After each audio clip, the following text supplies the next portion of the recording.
bawat isa sa atin? Minsan pa batiin po natin ang bawat isa na you are Charito.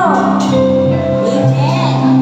Amen. Hallelujah. Salamat sa Panginoon sapagkat nakikita na naman ang mga ngiti ng ating mga kapatid sapagkat excited po ang lahat na sumamba sa Panginoon. Amen? Amen. Hallelujah.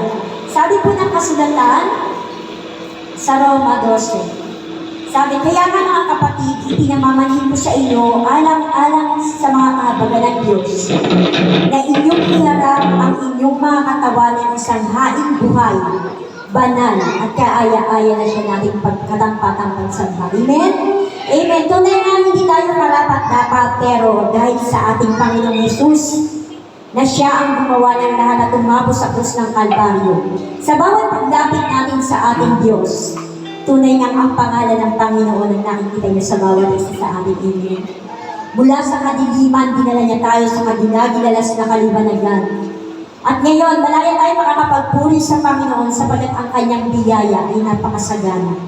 Walang iba kundi ang Panginoong Jesus. Amen. Palakpakan natin ang ating Diyos na buhay. Amen. Amen. Kaya nga kung minsan nadanas mo man ang mabingit sa kamatayan, ngunit sa kabutihan ng Diyos, hindi niya pinahintulot. Dahil gusto ng Panginoon, humaba ang iyong buhay. Amen? Gusto ng Diyos pagpalain ka at ma-enjoy mo ang biyaya ng Panginoon sa iyong journey. Ma-enjoy mo at masabi mo ang kabutihan ng Panginoon. Hallelujah! Tayo sama-sama magpuri sa Panginoon at sama-sama tayong dumalangin. Sa iyo, O Diyos, na makapangyarihan sa lahat, kami nagagala, Panginoon, sa kalakasan na aming taglay. Sa buhay, Panginoon, na ibinibigay mo sa amin araw-araw. Walang bayad, Panginoon, libre ang hininga na dumadaloy sa aming katawan. Kaya naman, Lord, nagagala kami muli kang pasalamatan, muli kang itaas, muli kang luwalhatiin, sapagat kulang ang salitang salamat, Panginoon, sa iyo. Ngunit bilang mga anak mo, Panginoon, tunay nga natutuwa ka na makita na kami sama-samang nagpupuri, nagpapasalamat sa iyong banal na pangalan hanggang sa iyong uling pagbabalik sa pangalan ni Jesus. Palakpakan natin ang ating Diyos na buhay. Sabihin mo sa katabi mo, huwag mo kong pakialaman, sasayaw ako sa Panginoon. Amen? Malaya tayong sumayaw, huwag tayong kahiya mga kapatid, kasi kung ang sinasamba natin ay buhay, dapat ang mga anak ng Diyos ay buhay. Amen? Amen? Amen? Tayo po sama-sama magpuri sa Panginoon. Para sa iyo, Panginoon, ang ating magpuri.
salamat. Dahil alam namin, Panginoon, kasama ka namin. Hallelujah. Mababasa sa awit 107, verse 1. O mga pasalamat kayo sa Panginoon sapagkat siya'y mabuti, sapagkat ang kanyang kagandahang loob ay magpakailanman. Amen. Amen. Tunay ngang napakabuti ng ating Diyos. Hindi natin kayang sukatin ang kanyang kabutihan. Hallelujah, Lord. Sa iyo ang lahat ng papuri.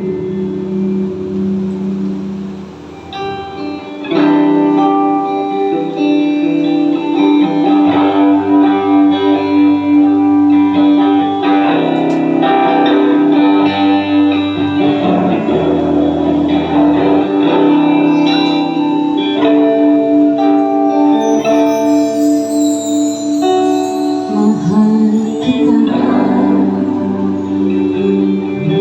hanggang ang iyong biyaya. Oo, hawak mo sa iyong kamay. Mula sa aking pagbunan, hanggang sa pag-ibig, awitin ko ang kabutihan ng Diyos. Kay tapat sa habang buhay, ika'y mabuti magpakailanman. Hanggang ako'y nabubuhay, aawitin ko ang kabutihan ng Diyos.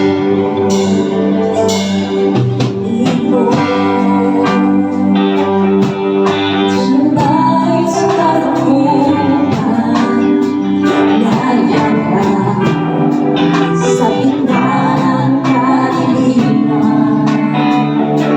Ika'y aking kaibigan, ang Diyos sa aking Ama. At ako'y lumayan sa kabutihan ng Diyos. Ika'y tapat sa habang buhay, ika'y mabuti magpakailanman. Hanggang ako'y nabubuhay, aawitin ko ang kabutihan. Isang pangingin ko,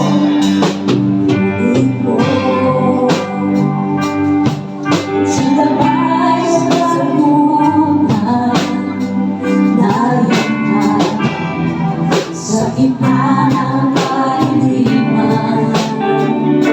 Ika'y aking kaibigan, ang Diyos sa aking Ama. At ako'y lumayan sa kabutihan ng Diyos. Ika'y tapat sa habang buhay. Salamat, Panginoon, sa iyong tapat. Ika'y mabuti magpakailanman. At ako'y nabubuhay,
mo kami pinabayaan. Marami mang Panginoon dumarating na mga pagsubok, ngunit tapat ang pangako mo, Panginoon. Hindi mo kami iiwan. Mga kapatid, patuloy natin alalahanin ang kabutihan ng Panginoon sa bawat isa sa atin. Patuloy natin gulay-gulayan sa ating mga isipan. Dahil alam ko, bawat isa sa atin may ginawang kabutihan ng Diyos. Amen. Amen. Hallelujah, Lord. Sa iyo ang aming papuri, sa iyo ang aming mga pasasalamat. Minsan paawitin natin ng kanyang katapatan. Come on, church. Kahit naman sa habang buhay, ika'y mabuting magpakailanman. Hanggat ako'y nabubuhay, awitin ko ang kabutihan ng Diyos. Ika'y tapat sa habang buhay, ika'y mabuting magpakailanman. Hanggat ako'y nabubuhay, awitin ko ang kabutihan ng Diyos. Awitin ko ang kabutihan ng Diyos. Awitin ko ang kabutihan ng Diyos. Amen! Hallelujah! Kaya napakasarap na magpuli sa ating Panginoon. Lord, salamat. Salamat sa gawain ito na matagumpay, Panginoon, dahil Ikaw ang aming pararangalan. Salamat sa banal na Espiritu na patuloy na sumasama sa aming araw-araw. Nagtuturo, nagpapaalala, umaaliw. Salamat, Ama, sa iyong dakilang pag-ibig na nararanasan namin sa bawat bagong umaga. Nakikita namin ang iyong gawang kay ganda. Sa iyo ang pinakamataas na papuri at pagsamba.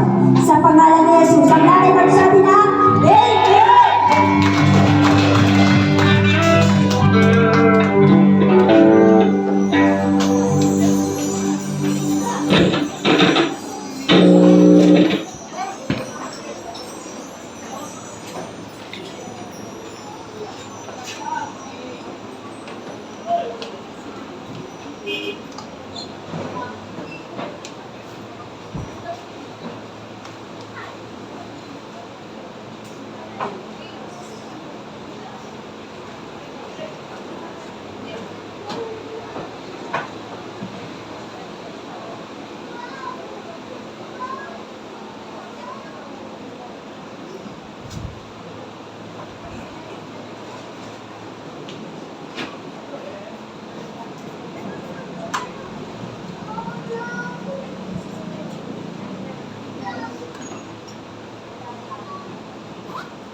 Isang pinagpalang umaga po sa ating lahat. Kumusta naman kayo ngayon? With confidence, can you say that you are Charito? Blessed and highly favored by God in Christ Jesus. So tatandaan natin, tayo ay pinagpala ng Diyos dahil lamang kay Kristo. Amen? Ang sabi ng awitin, habang ako ay nabubuhay, aawitin ko ang kabutihan ng Diyos. Amen? Habang ako ay nabubuhay, ipagpapatutuo ko lahat ng kabutihan ginawa, ginagawa pa, and we are very confident that God is working in you and through you, at lahat ng magagawa mo, hindi dahil sa iyong talino, sa lakas, sa impluensya, kundi dahil lamang sa biyaya ng Diyos. Amen? Because grace is everything. Lahat po. Wala tayong pwedeng ipagmalaki. Wala tayong pwedeng ipagmayabang. Kung ano man ang nasa atin at kung ano man ang tinatamasa natin, yun lamang ay dahil sa kanyang biyaya. Amen? So sa umagang ito, ihanda natin ang ating mga puso, ang ating mga isipan, sapagkat nung nakaraang 16 weeks, tama po ba? 16 weeks, lagpas pa nga, doktrina ang pinag-aralan natin. Why? Because doctrine matters. Napakahalaga ng doktrina at napakatigas, matigas na karne yung nginuya natin sa loob ng 16 na pag-aaral, and it is all about the Holy Spirit. Amen? And so by now, I am confident na ito ay namakat sa ating mga puso, sa ating mga isipan, at hindi na tayo pwedeng maloko sa anumang mga katuruan na maaari nating mapakinggan about the Holy Spirit. And we believe that Holy Spirit is God. Amen? Amen. At ang kasama natin ngayon, ang iniwan ng Panginoong Jesucristo sa atin, ay ang banal na Espiritu. Amen? So sabi ko nga, doktrinang mabigat, yung aralin, pinag-aralan natin sa loob ng 16 Sundays. So ngayon, hindi ko masasabing magaan itong aralin na ito. Kasi nung nakaraan, siyempre doktrina, kailangan nakaukit sa isip, nakaukit sa puso. Ngayon naman, pupunta tayo sa practical application ng Word of God. Amen? Kasi hindi pwedeng puro ito. Kasi may mga tao nagkakaroon ng nagiging hydrocephalic. Bakit? Alam na alam ang mga nakasulat, pero pagdating sa practical application, bagsak. Pwede ba natin silang husgahan? Hindi. Sapagkat ang biyaya ng Diyos ay hindi naghuhusga. Amen? Amen. So sa umagang ito, ang pag-aaralan natin, tayo ngayon ay maglalakbay. Maglalakbay tayo ngayon sa sulat ni Santiago. Verse by verse, line upon line, titingnan natin ang practical application ng salita ng Diyos. But before that, batiin mo muli ang iyong katabi ng 2 thumbs up, you are Charito. So, sabihin mo sa iyong katabi, huwag kang matutulog.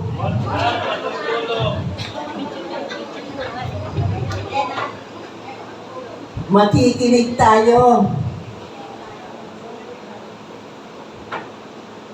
Pwede ka lang magbukas ng cellphone kung mag-screenshot ka, pero hindi ka makikipag-chat. Amen. Alam niyo po ba, pag ikaw nakatayo dito, kahit galaw ng inyong mata, nakikita. Pag tumingin ka sa katabi mo, kita yan. Pag pinaglalabanan mo ang antok, kitang-kita din yan. Kaya, diretso lang. Amen? Amen. Sapagkat tayo ay mag-aaral ng kanyang banal na salita. So before that, let us commit this learning time to the Lord. Dakilang Diyos, Ama naming makapangyarihan sa lahat. Tunay nga, Panginoon, na sa iyo lamang biyaya. Kami ay nakakabangon sa umaga ng malakas, malusog, masigla. Maraming salamat, Panginoon, sapagkat kami ay idinako mo sa iyong bahay-sambahan upang muli makapakinig ng iyong banal na salita. Lord, salamat. Naniniwala kami, Panginoon, na ikaw ay nasa kalagitnaan namin. Ang iyong banal na Espiritu ang sa amin ay magtuturo. At ang araw na ito, Panginoon, ay lubos mong pinagpala at pinapuran. Maraming salamat, Panginoon, sa aking mga kapatid na dinala mo rito upang maka-fellowship namin, Panginoon, sa pamamagitan ng pag-aaral ng iyong salita. At sa mga hindi namin nakasama ngayon, Panginoon, ano man ang kanilang mga kalalagayan, Lord, inabot mo na sila ng iyong masaganang biyaya. Sa iyo lamang ang pinakamataas na papuri at pagsamba. Salamat ng maraming Panginoon, sa papuri, sa pag-aawitan ng iyong mga anak. Indeed, O God, you inhabit the praises of your people. Ikaw, Panginoon, ang itinataas namin, ano man ang aming maaaring banggitin, sabihin, mapapurihan lamang ang iyong dakilang pangalan sa pamamagitan ni Jesus. Amen, amen, amen. So, today, magsisimula tayo ng serye at maghanda kayo. Baka abutin tayo muli dito ng kino-compute ko baka mga 4 months. So sabihin mo, huwag kang na-absent para hindi ka bumagsak sa practical application. Amen? Palakpakan muna natin ang ating Panginoon. So, ang pag-aaralan natin ngayon, ang babagtasin natin ay ang Epistle of James. The Epistle of James. Okay, so, kailangan natin alamin, kung ikaw ay nag-aral ng literature nung high school ka, sa pag-aaral ng mga tula, ng mga kwento, o kahit mga sanaysay, importante ba sa mga estudyante kung sino ang author ng libro? Yes. Bakit? Sapagkat yung author, pag pinag-aralan mo, makikita mo ang kanyang puso at minsan makikita mo ang tema ng kanyang isinusulat. Amen? Minsan makikilala mo, kaya pala ganito kasi pinagdaanan ng taong ito yung mga ganyan. Kagaya lamang nung ako ang high school pa, paborito ko yung, or college na, paborito ko yung mga pocket books na may akda si Barbara Cartland. Bakit? Si Barbara Cartland ay maganda ang buhay niya, kaya ang nag-reflect sa kanyang sulat sa literature. Ang ganda. Ang ganda. Yung love story, yung mga ganda ng tanawin, nare-reflect. At meron din ako isang paborito. Kung bakit puro kamatayan, puro mga pagsususpecha, puro mga parang krimen, si Agatha Christie. Kaya naman pala, nako, hindi ko mabitawan ang pocketbook pag nandyan ako sa climax. Kahit kulimlim na, nasa ground ako, binabasa ko yan, nasa bench ako. Kaya naman, bata pa lang may salamin ako. Pero ngayon wala na, hindi na ako nagbabasa. More on the Word of God na lang. Amen? So, pag-aralan natin sa Book of James, ano ba ang sinasabi ng Epistle ni James? So, before that, the Epistle of James, ang author niya ay hindi mo na pwedeng anuhin, siyempre si James. Sino si James? Siya yung half-brother of Jesus. At ito ay may 5 chapters. So, isipin niyo, 5 chapters. Pero aabutin tayo ng 4 na buwan. At may kabuuang 108 verses. Sunday school teachers, picturean nyo na yan. Baka lumabas yan sa ating fellowship. Kaya mag-walk through the books of the Bible tayo. Mga Sunday school teachers, kailangan alam nyo to. Isinulat ito sa 45 to 48 AD. Pastora, ano yung AD? Ang sabi nila, after death. Anno Domini. Yun yung taon ng Panginoon. So again, who wrote the epistle? Sino nga ba? Sinabi na natin na si James. Si Santiago po, hindi niya ipinakilala ang sarili niya mismo. He did not identify himself as to which James he was. So, James 1:1, diretsa na sinabi ni James, a servant of God and of the Lord Jesus Christ. Paano niya ipinakilala ang sarili niya? A servant of God and of the Lord Jesus Christ. Pero tandaan, half-brother siya, half-brother po siya ni Jesus Christ. Pag sinabi natin James, may mga iba pa kasing James na nabanggit sa Biblia. Pero hindi po siya yung James na kapatid ni Juan na ang tatay nila ay si Zebedee. Bakit? Si James po na anak ni Zebedee ay namatay na po.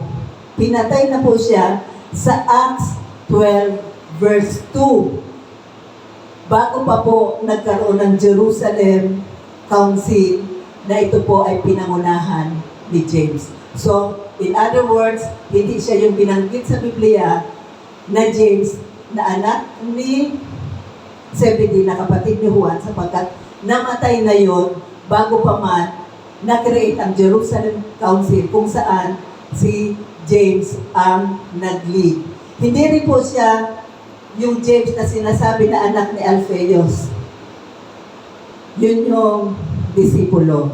So si James po ay yung half-brother of Jesus Christ. So patunay, tayo hindi tayo nagsasabi lang ng mga bagay-bagay, kundi kailangan palaging suportado ng verse because the verse is the voice of God. Matthew 13:55 to 56. Isn't this the carpenter's son? Hindi ba ito yung anak ng karpintero? Isn't his mother's name Mary? Hindi ba siya yung anak ni Maria? And aren't his brothers James, Joseph, Simon, and Judas? Aren't all his sisters with us? Where then this man get all these things? So yung time na namamangha na yung mga tao sa mga teachings ni Jesus, ang sabi ng mga tao, hindi ba ito yung anak ni Joseph at ni Mary na kapatid? Palagi pong nauuna pag binanggit ang mga kapatid ni Jesus na James. Bakit po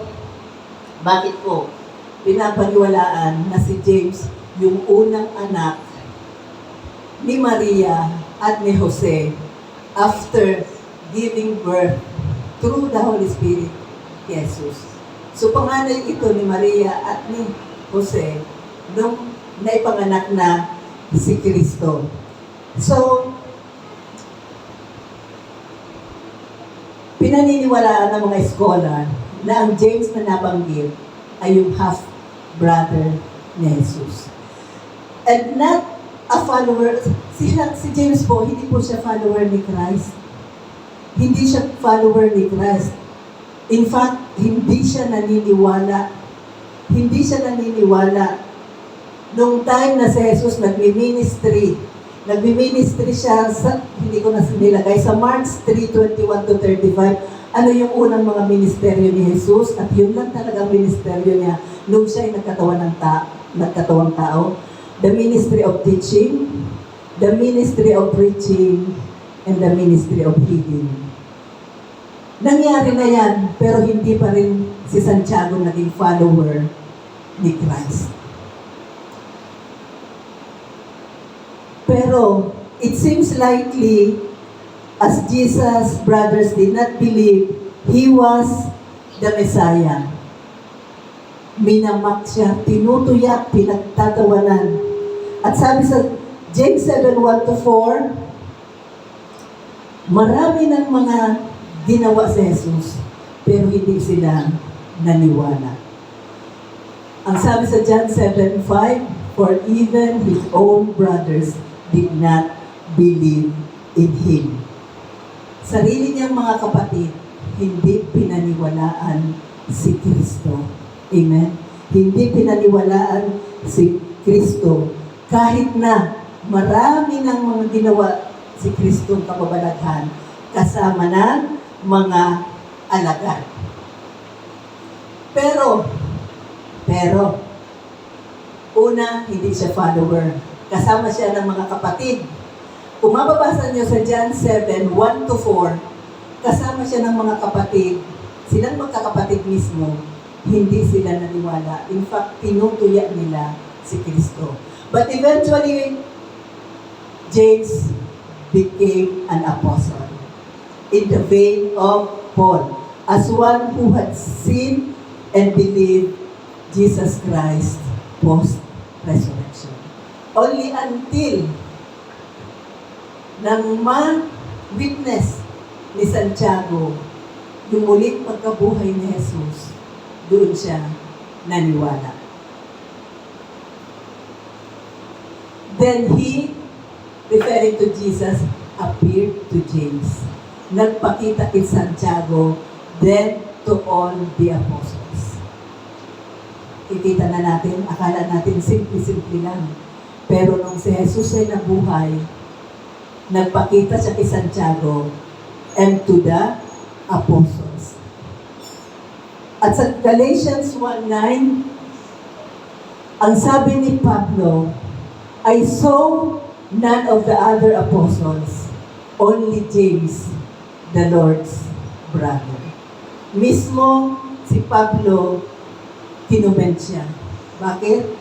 Jaime.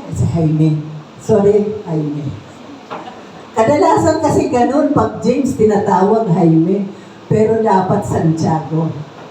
Si James lang pala doon. Nandyan ba si James? Ayan, nandyan pala si James. Okay, kaya ngayon James, itatawag ko na sa iyo, Santiago. After na ma-witness ni Santiago ang resurrection, ang resurrected body ni Jesus Christ, he became one of the leader of the church in Jerusalem. Grabe. Isang tao na tumutuya, pinagtatawanan, hindi pinaniniwalaan, nakita niya yung resurrected body. Nagkataon ba yun? Hindi. It is God's appointed time. Bakit?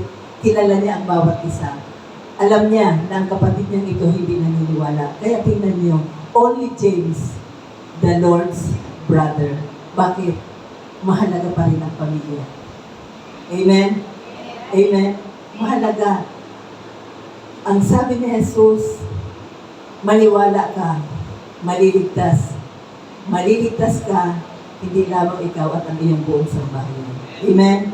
Amen. Hindi nagko-contradict ang word of God. So, he became the leader of the church in Jerusalem. Siya ay, isa lang siya sa binanggit ni Pedro among the other many Christians, at siya, kasama siya doon sa lugar kung saan pinuntahan ni Pedro nung siya ay nakalaya sa bilangguan, miraculously released from prison. Alam niyo yan, yung time na inuusig si Pedro, na siya ay sinakluluhan ng anghel, doon sa bahay ni Maria, nandoon ang mga alagad, at kasama doon si Pedro. Yan po ay nabanggit sa Acts 12:6-18. Acts 12:17, Peter mentioned yan. Peter motioned with his hand for them to be quiet. Yung nandoon na sa pintuan si Pedro, nung nandoon na kung saan nandoon ang mga alagad, nagkagulo itong si Rhoda, isang babae na hindi siya makapaniwala. Pinagdadasal nila na mai-release sa prison si Peter. Pero ayun na, gumawa na ng kapapalakhan ng Diyos. Nandoon na sa pintuan si Pedro, kumakatok. Hindi makapaniwala ito si Rhoda. Tumakbo siyang pabalik. Ang sabi niya, andyan si Pedro. Instead na buksan ang pinto, bumalik siya at pinagsasabi niya na nandoon siya si Peter. And so, Peter motioned with his hand. Parang, di ba? To be quiet, paano niya? To be quiet. And described how the Lord had brought him out of the prison. Pinatahimik niya at ikunento ni Pedro kung paano siya miraculously released from prison. Tell James,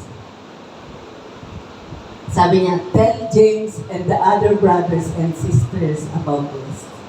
Special mention. Special mention.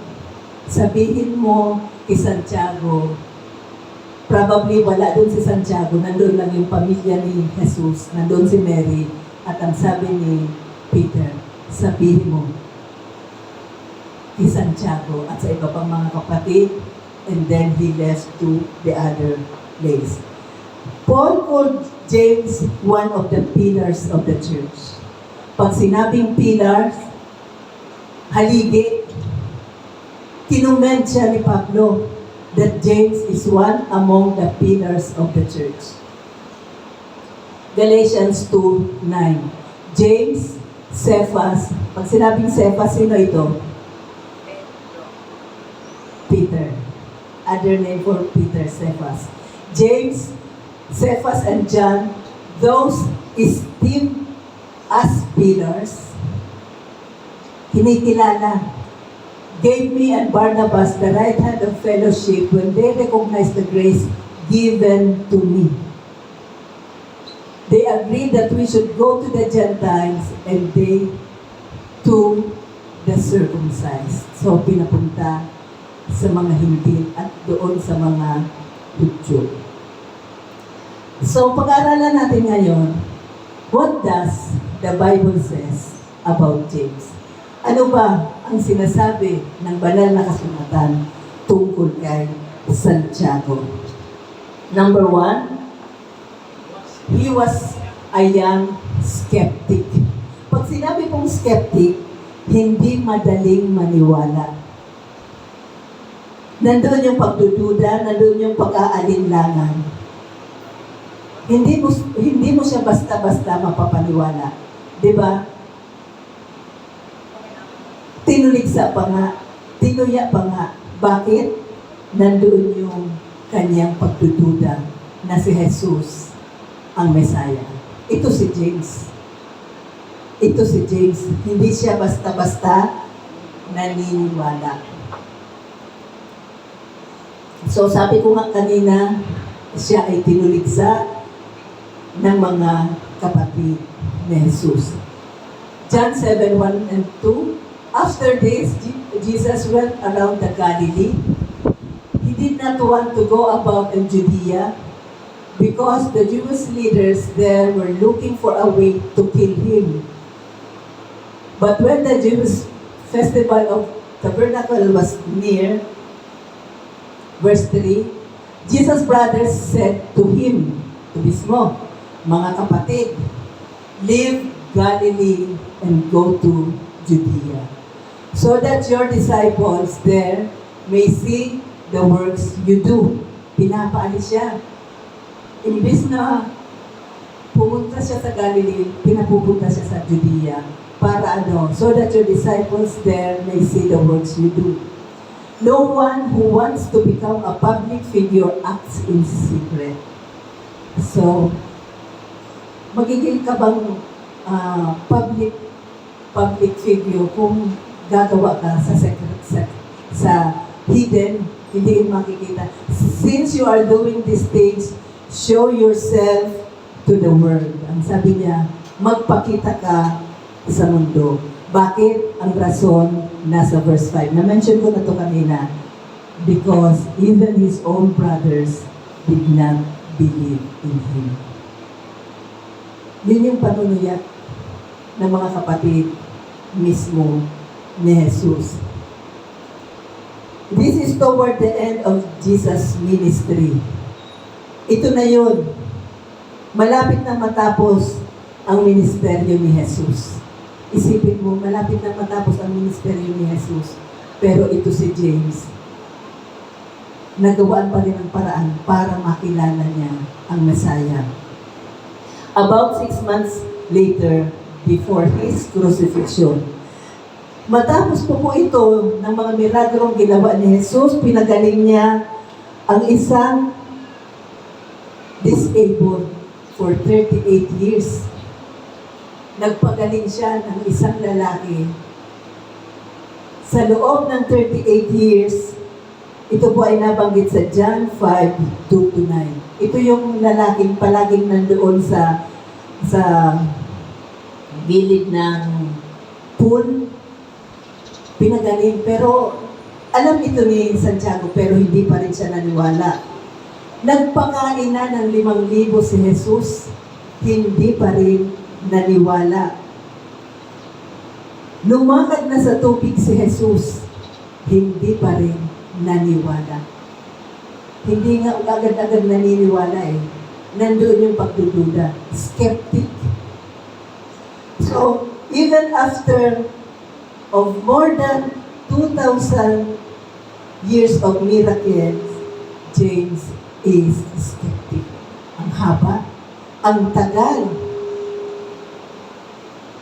It would be, bakit? Sapagkat sasabihin ni James, paano ako maniniwala? Ito palang kapatid ko, kasama ko, siya pala ang Messiah. Minsan may ganyan, kilala mo yung tao, pero bakit? Dahil nakikita ka, nakakausap mo. Kaya, ang hirap paniwalaan, ang hirap maniwala. Para kay Santiago, the idea that his brother, Jesus Christ, kung saan sabay kayong lumaki, ito pala ang anak ng Diyos. Pwede bang mangyari yan sa totoong buhay? Na ikaw, tinawag ka, pero dahil nakakasama ka at maaaring, except lang Jesus Christ because He is perfect. Pero tayo, tinawag ka ng Panginoon, ginagamit ka na ng Panginoon, pero ang iniisip pa rin yung luma mong pagkatao kaya hindi naniniwala sa iyo. Yes. At struggle yan. Struggle yan.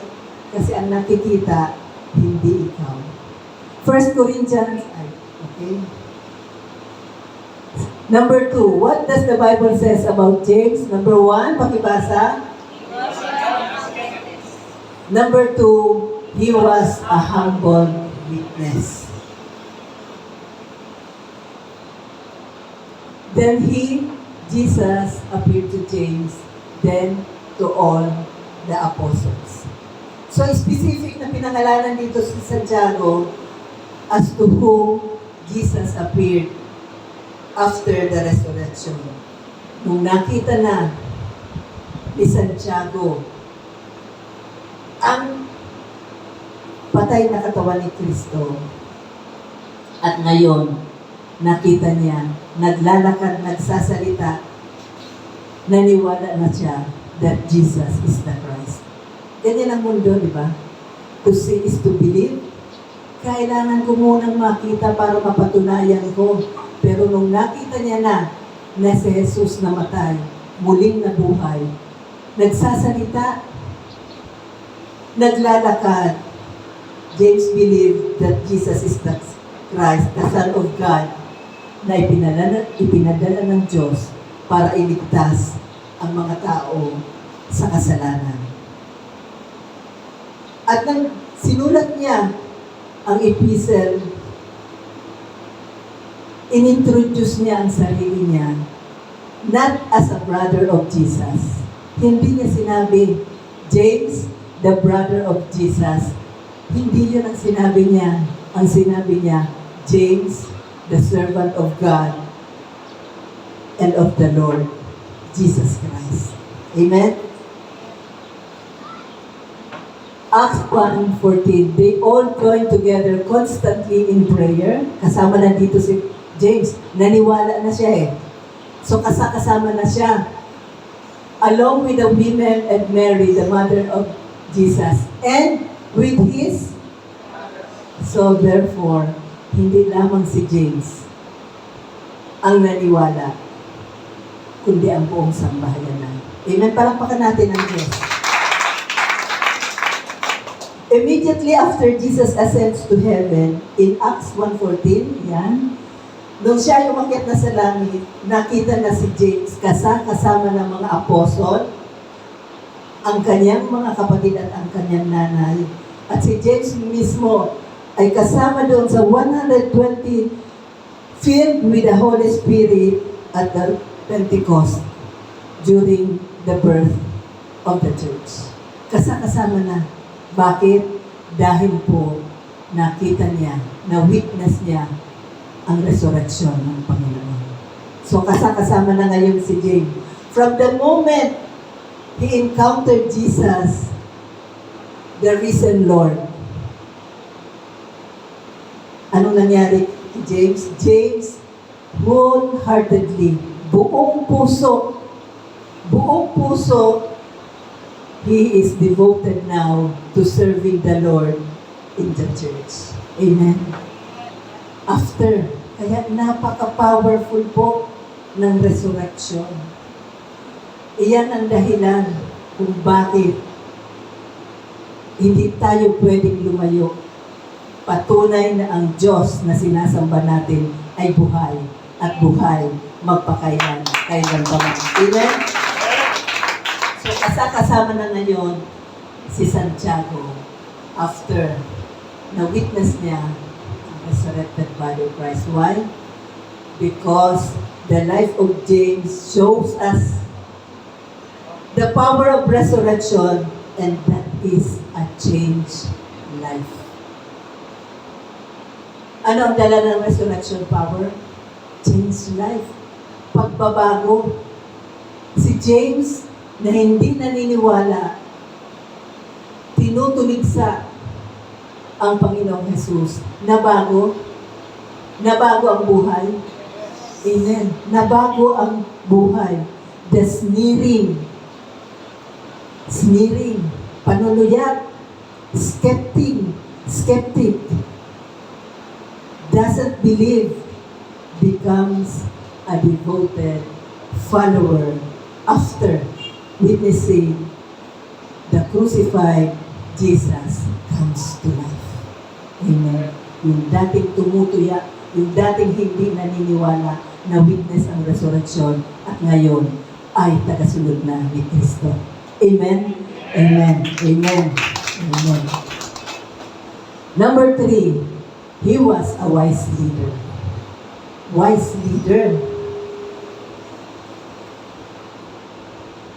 Si Santiago po, siya po ang naging leader, head of the church in Jerusalem. 14 years later, when Paul returns to settle the issue, ayun, siya ang naging leader. Ano yung naging issue? Alam niyo po itong Jerusalem, Christian church ito, pero mixture. Christian church, pero mixture. Jewish Christians ang mga nandoon. Ano yung kanilang issue? Na kailangan yung mga Jewish Christians, kailangan pa rin yung kanilang paniniwala, gusto nilang i-apply sa Gentile Christians. Ano ito? Mayroon silang debate, nagde-debate sila sa issue, kasi sabi ng mga Judaizers, we demand that Gentile Christians be circumcised. Ayan. Christian, pero kailangan ma-circumcise, kailangan sumunod sa lahat ng batas ni Moses. Christian church, but mixture. Kailangan sumunod sa batas ni Moses and observe all the laws. Ilan lahat ba ang laws ni Moses? 613. At napag-aralan natin, walang pwedeng sumunod sa 613 laws. Bakit? Pag nagkamali ka isa, 612 lang ang nasunod mo, you break it all. So wala. Yun yung issue. Yun yung issue doon sa Jerusalem Council. Yun ang pinagtatalunan natin. Yun ang pinagtatalunan nila. Nangyayari din yan sa mga churches. Yung mga leaders, may council. Galing ako dyan. At minsan dyan sa council na yan, nagtatalo-talo. Pag hindi, nagbigayan. Kasi puro opinion. Mga ganyan-ganyan. Walang minsan gulo ang dala. So, ang sabi ng mga Judaizers, kasi nahalo ito eh. Kailangan, yung mga Gentile Christians, sumunod pa rin sa Jewish laws. Pero itong Jerusalem Church, Christian ito. Jewish Christian. Pero mixture. So, kailangan daw sundin lahat ng utos na ibinigay ng Moses. They insist that Gentiles don't need to become a Jew. Sabi ni Paul at saka ni Peter, hindi kinakailangan na ang mga Gentiles maging Jews to follow Jesus. Yung dispute na yun, mahirap yun. Kasi maaaring ma-divide yung church. Infant pa naman, hindi pa ganun kalalim. Maaaring ma-divide ito. So, yan po.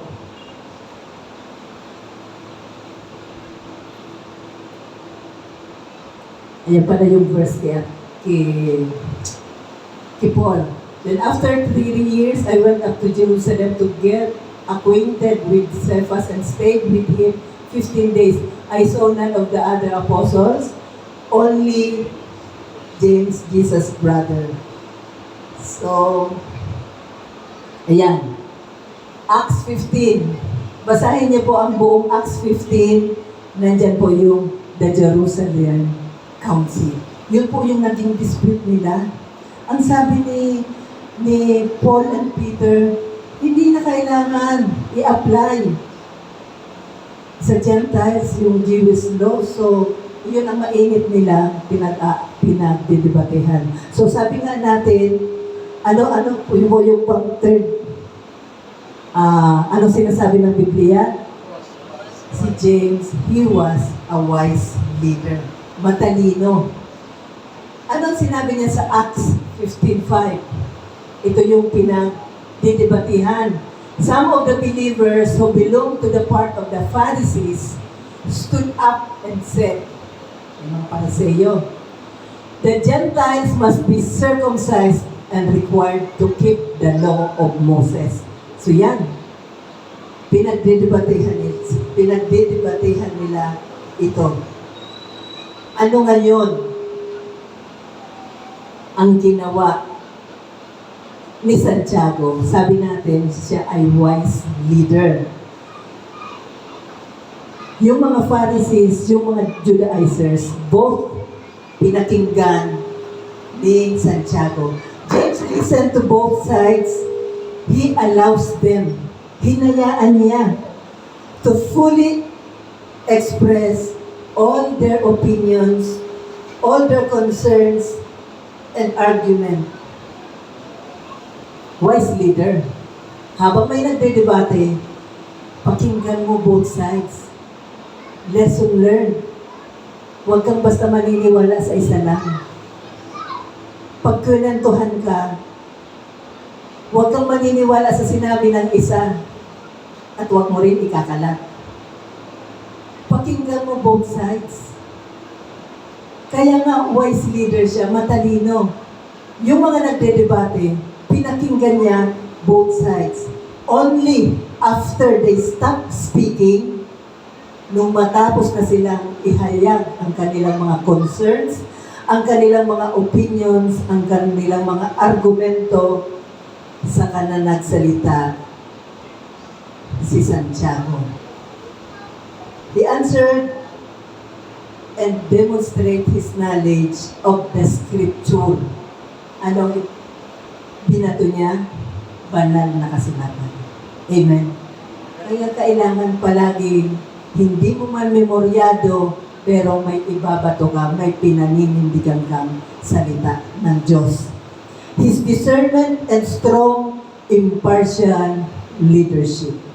So, nagkakagulo na, nasa gitna siya, hinayaan niya, iboses niyo lahat. After all, he is the leader in the Church of Jerusalem.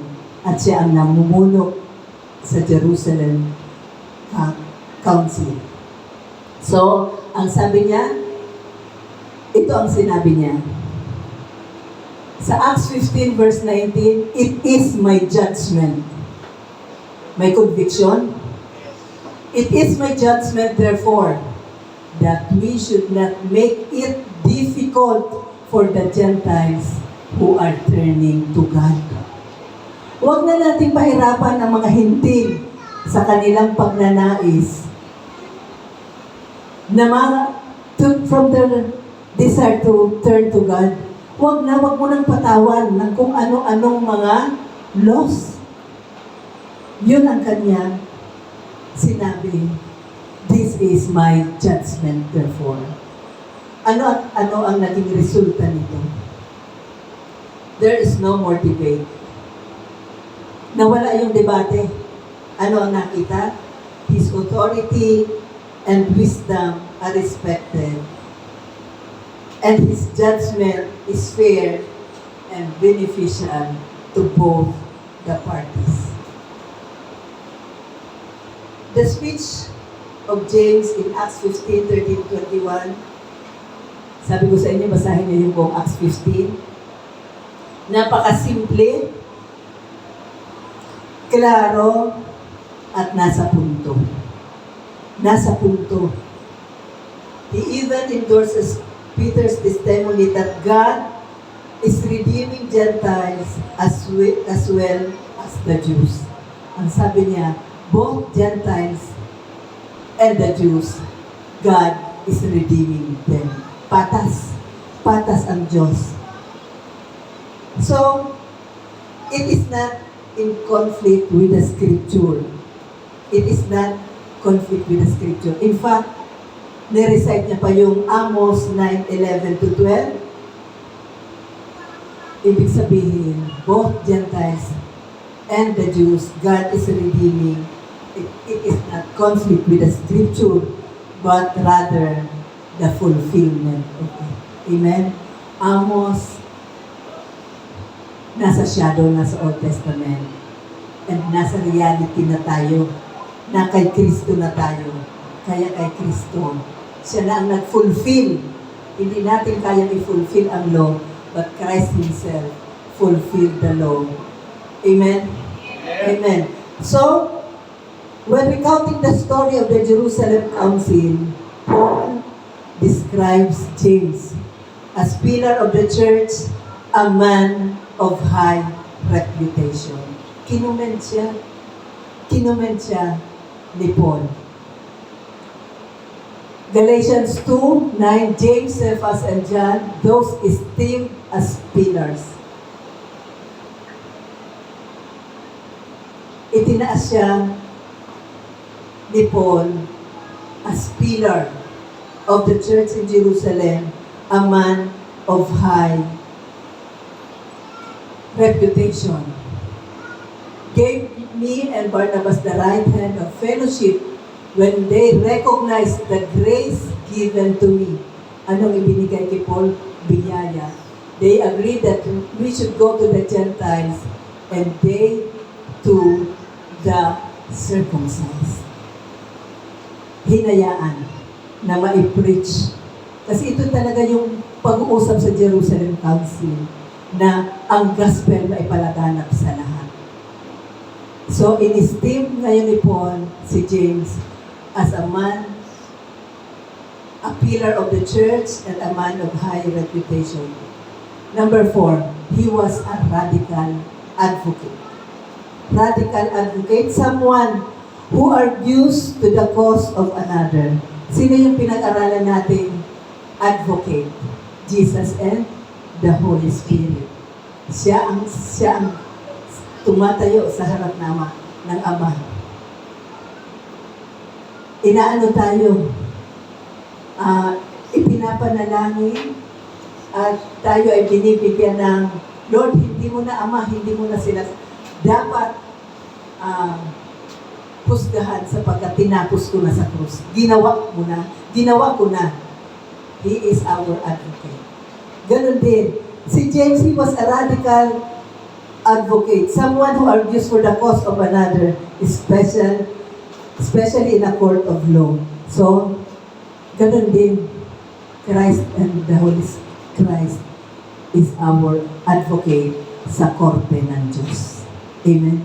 Sa korte ng Diyos. Hindi na tayong pwedeng husgahan. Hindi na tayo kailangang parusahan. Bakit? Dahil ginawa na ni Kristo sa krus ng Calvary. A person who holds or follows strong conviction or extreme principle. Ito yun, si James. May prinsipyo siya. Naninindigan siya. Tingnan nyo, yung tao na hindi naniniwala kay Kristo. Ang tindi na ngayon ng prinsipyo. Ano po ulit ang nagpabago sa kanya? The resurrection power. Ito po yung passion ni James, who repeatedly demands justice for the poor. Bakit? About a quarter of the book is devoted for advocating for and encouraging the needy. Ito yung mabasa na natin, isa-isahin natin ang Book of James. Makikita mo dyan kung paano si Santiago ay devoted to advocation for encouraging the needy. He condemns favoritism based on wealth. Nagkakaroon ng favoritism dahil ito, may pera ito konti ang pera, wala itong pera. Ayaw ni James ng ganon. Hindi pwede yan, hindi yan pwede sa church na may favoritism ka dahil sa wealth. And confronting the rich about their greed. Apathy, yung walang pakialam. Exploiting with foolish pride. Sino ang kilala niyo sa banal na kasulatan na yan din ang ipinapakipaglaban? No other than Jesus Christ. And no wonder James is a brother of Jesus Christ. Amen? Amen? So, probably habang sila magkasama, na-recall na ngayon ni James yung karakter ni Jesus. At bilang kapatid, yun na rin ang kanyang pinapakipaglaban. He is a radical advocate.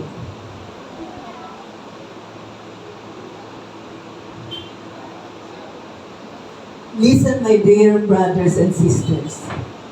Ito yung sabi niya, has not God chosen those who are poor in the eyes of the world to be rich in faith and to inherit the kingdom He promised those who love Him? Huwag kayong magkakamali dyan, baka bigyan nyo ng kalugan, baka bigyan nyo ng ibang interpretation na pinili ng Diyos ang mga poor. Hindi lang ibig sabihin yun, yung mga hindi pa nakakakilala, they are poor in spirit. Pero pag sila nabuksan ang isip, they will inherit the kingdom of God. Amen. To inherit the promise those who love Him. Number 5, he was a pastoral peacemaker. Pastoral peacemaker. Throughout his ministry, James is a peacemaker. Sa buong tagal ng kanyang ministeryo, makikita si Santiago na peacemaker. Hindi siya troublemaker. Peacemaker. Peaceman. Peace lang tayo dito. Amen? Peace lang. Hindi ka pwedeng mag-judge, hindi ka pwedeng mag-condemn. Amen? Bawal yan. His leadership is a picture of James at na kanyang pinamuhay.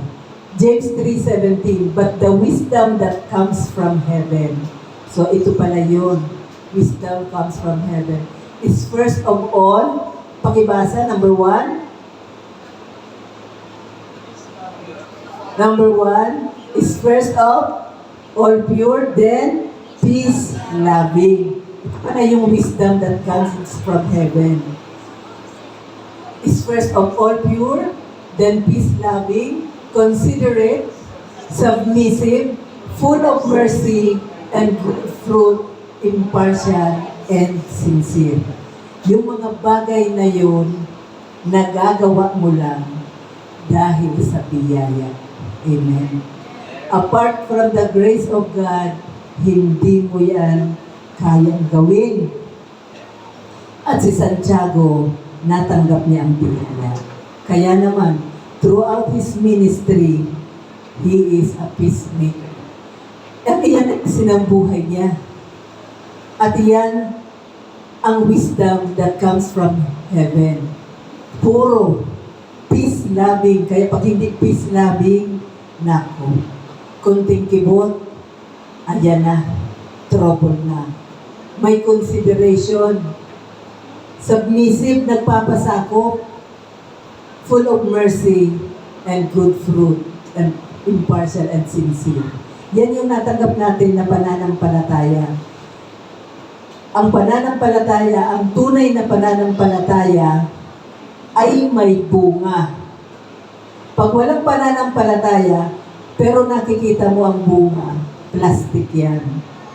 Amen. Kasi pwede rin naman ang puno, plastic pero may bunga. Pero ang tunay na puno, ang root niyan, Pag may ugat, ang ugat yung pananampalataya, yung bunga niya, yun yung mabubuting gawa. Huwag kayong malilito dyan.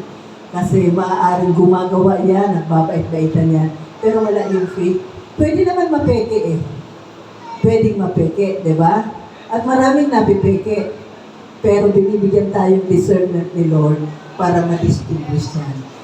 So, how did James' brother die?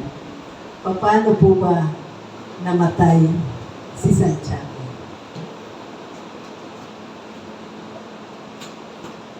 James' date of death around 62 AD. Pero po, hindi nabanggit yung kamatayan ni James sa Biblia. May mga na-research ako, binasa ko, pero hindi ko ilalagay dyan kasi hindi natin alam. Pero may nabasa ako na dahil si James, just siya eh, nasa panic siya ng mga oppressed. Kaya kahit hindi naniniwala, napapaniwala niya. Maniwala kay Kristo. Kaya naman yung mga matataas na mga nasa church, nandun yung inggit sa kanya. Kaya dahil nasabi sa kanya, oh, marami kang napapaniwala, magsalita ka. Pinaakyat siya sa isang summit, sa tuktok ng isang church. Magsalita ka. Ginawa ni James. Yan base lang po sa na-research ko. At doon siya nagsalita habang naririnig ng lahat. Lahat maingay, kinilala si Jesus at nainggit itong mga tao na ito. At dahil nainggit sila, ihinulog siya. From the tuktok, ihinulog si James, hindi namatay. Pero yung may isang launderer, kinuha yung alam niyo po ba yung palo-palo? Nahit siya sa ulo, doon lang namatay si James. Pero hindi po yan nabanggit sa Biblia. Ikwento ko lang kasi nabasa ko. Nag-research tayo ng konti. Kaya pero hindi rin naman natin Yun ang sinabi na pagkamatay ni James. Pinupok siya sa ulo hanggang siya ay mamatay.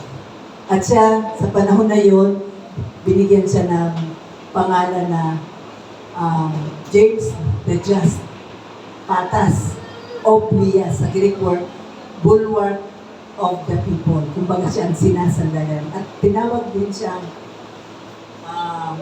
camel, knee of the camel. Kasi palagi daw nakikita si James na nakaluhod. Ipinapanalangin niya yung mga tao na patawarin ng Diyos. Kaya yung kanyang tuhod, tumigas na parang camel. Na-research ko din po yan. Pero hindi ko rin kasi walang specific na binanggit ang Biblia. So James, date of death around 62 AD. So to whom the epistle of James was written? Kanino isinulat ang epistle ni James? So makikita na natin yan sa James 1 verse 1. James, a servant of God and of the Lord Jesus Christ, to the 12 tribes scattered among the nations, greetings. So, isinulat niya sa mga Jewish Christians. Mga Jews sila, pero mga Kristiyano. Mga Kristiyano. Sila yung na-dispersed, nagkalat sa iba't ibang bansa na nakaranas ng pag-uusig, nakaranas ng hirap ng buhay, pinalakas na yun ni James ang kanilang mga loob. Nandoon yung encouragement. In-encourage ni James itong mga tao na to. To the 12 tribes scattered among the nations, greetings. Next. Why is the epistle of James applicable to us who were Gentiles? Ano tayo? Mga hintil. So, bakit ba applicable sa atin ang Book of James? Alam niyo po ba, according to research, ang Book of James, iyan ang pinakaunang sulat sa New Testament. Kinalkal ko pa po yung lesson namin 2014 New Testament Survey. Pinakauna na sinulat sa New Testament ang Epistle of James. Okay, 40 to 45 AD. Galatians 3:28. There is nine, bakit applicable sa atin? Bakit applicable sa atin? Picturean nyo yan, napakahalaga niyang versikulo na yan. There is neither Jew nor Gentile. Wala nang mga Hudyo. Wala nang mga Hintil. Neither slave nor free. Sino yung slave? Yung mga Jews. Sino yung free? Mga Gentiles. Nor is there male and female, for you are all one in Christ Jesus. Amen? Tayo po ay iisa lamang kay Kristo. Amen? Kaya ang pagre-redeem ni Lord, hindi lamang sa mga Hudyo, kundi sa mga Hintil man at sa lahat ng mga tao. Amen. There is neither Jew nor Gentile, neither slave nor free, nor is there male and female, for we are all one in Christ Jesus.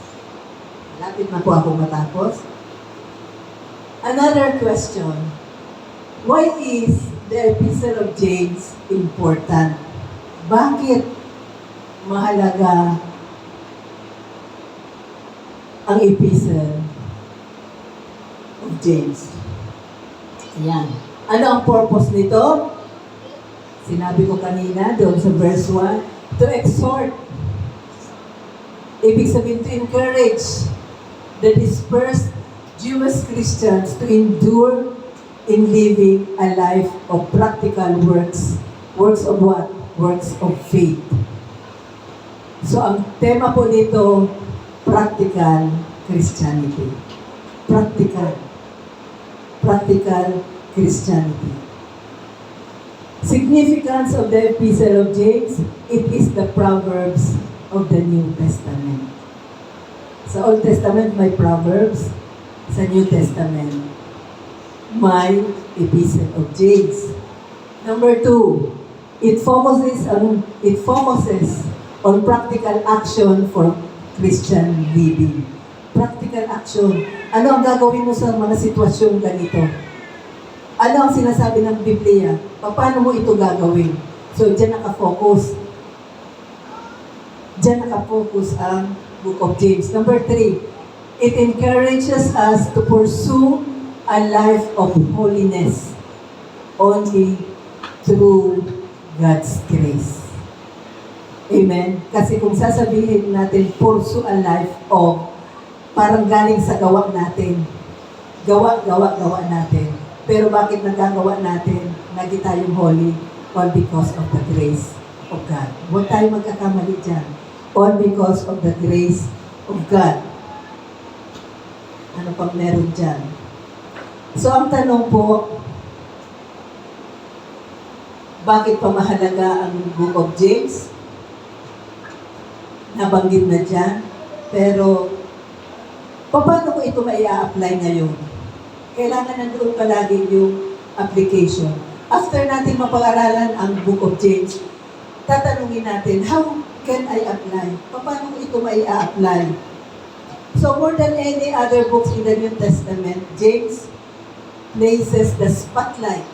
Nandoon nakafocus ang spotlight in the necessity for believers to act in accordance with our faith. Kailangan yung mga action natin nakabase sa pananampalatayang natanggap natin. Pananampalatayang hindi aling sa atin, kundi pananampalataya ng Diyos na natanggap natin. Paano natin natanggap ang pananampalataya? Sa pamamagitan ng pakikinig. Faith comes from hearing the word of Christ. So, tanungin mo ang iyong sarili, how well do my action mirrors the faith that I proclaim? Paano makikita sa buhay ko yung pananampalatayang sinasabi kong nasa akin? Ito yung tanong. na lahat tayo may struggle. Pwede nating sabihin, ito yung ginagawa ko, pero taliwas sa pananampalataya mo. Ito yung pananampalataya mo, pero minsan na-overlap kung ano ang ginagawa mo. So habang binabasa natin, habang tayo ay nag-journey sa Book of James, makikita natin yung mga areas na mga mababanggit. Yung action mo during trials. Ano ba yung action mo during trials? Paano mo ba tinatrato yung mga less fortunate? Paano ka? Paano mo sila itrato? Paano ka magsalita? Pag sinabing pagsasalita, hindi lamang yung pagsasalitang kausap mo. Sa makabagong panahon, paano ka sa Facebook? Yun na yun ngayon, di ba? Facebook. Paano ka mag-react? Paano ka mag-react sa Facebook? Amen. Amen. Parang lahat nata na ano sa Facebook. Paano ka mag-react sa Facebook? Dami mo bang sa Facebook? Dami mo bang pinariringgan sa Facebook?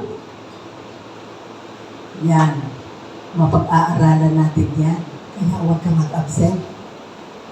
Dahil ang buhay ngayon nasa Facebook na. Huwag mo nang ibalandra ang ugali mo sa Facebook. Amen? Amen. Paano ba ang role ng pera sa buhay mo? Mukhang pera ka na ba? Yan, mapag-aaralan natin yan. Sa Book of James, dadaanan natin yan. A walkthrough nga eh. A walkthrough, a journey to the Book of James. So, allow James to encourage you to do goods, magawa ng mabuti, according to the faith you proclaim only by the grace of God. Amen? Nakatanggap si Santiago ng biyaya. Naligtas ang isang tao, sabihin natin second kipon, tinutulig sa hindi pinaniniwalaan ang Panginoong Jesus. Pero dahil sa kapangyarihan ng resurrection, you became a devoted Christian. Amen. Amen. So, James verse 1:1. James, a servant of God and of the Lord Jesus Christ, to the 12 tribes scattered among the nations, greetings. James 1 verse 2, next week. Naisulat po ko yan dyan. Next week. Hindi po naisulat. So ngayon, ang pinag-aralan lang natin ngayon ay verse 1. Talaga naman. Kailan ba tayo nag-journey ng pag-aaral dati? Book of Philippians. Philippians ba yun? Verse by verse, line upon line, at saka yung Psalms 91. So for the meantime, ano ang tema natin? I am so glad kanina sa mga kapatid. Hindi ko gaano, kanina ko lang napakinggan yung ating praise and worship. At kung kayo ay mapunahin, yan ang tema. Grace is everything. Lahat sa simula hanggang matapos ang buhay natin dito sa mundo, wala tayong pwedeng ipagmalaki, mga kabiyaya. Only the grace of God. Amen? Amen. Palakpakan natin ang ating Panginoon. Lahat, biyaya, biyaya, biyaya. Kaya pag may nagsasabi sa iyo sa Facebook, ang ganda mo ngayon, Maring Leti, sasabihin mo, biyaya, biyaya, biyaya. Amen? Umuunlad ang negosyo mo. Biyaya, biyaya, biyaya. Amen? Magaling ka na. Biyaya, biyaya, biyaya. So, our big idea is, grace is everything. Tayo po'y manalangin. Dakilang Diyos, amang makapangyarihan sa lahat, papuri at pagsamba ay tanging sa iyo lamang dahil sa biyayang aming natanggap. Salamat Panginoon, at habang kami naglalakbay sa aklat ni Santiago, Panginoon, hayaan mo, buksan mo ang aming mga kaisipan, ang aming mga puso, maunawaan namin, Panginoon, na ang pananampalatayang natanggap namin, kaakibat nito, Panginoon, tamang aplikasyon ang aming gagawin. Only by your grace, for your glory, in Jesus' name. Amen, amen, and amen. Palakpakan po natin ang ating Panginoon. Amen. So, inaanyayahan po sa dagong unahan ang may mga bahagi sa ating Holy Communion.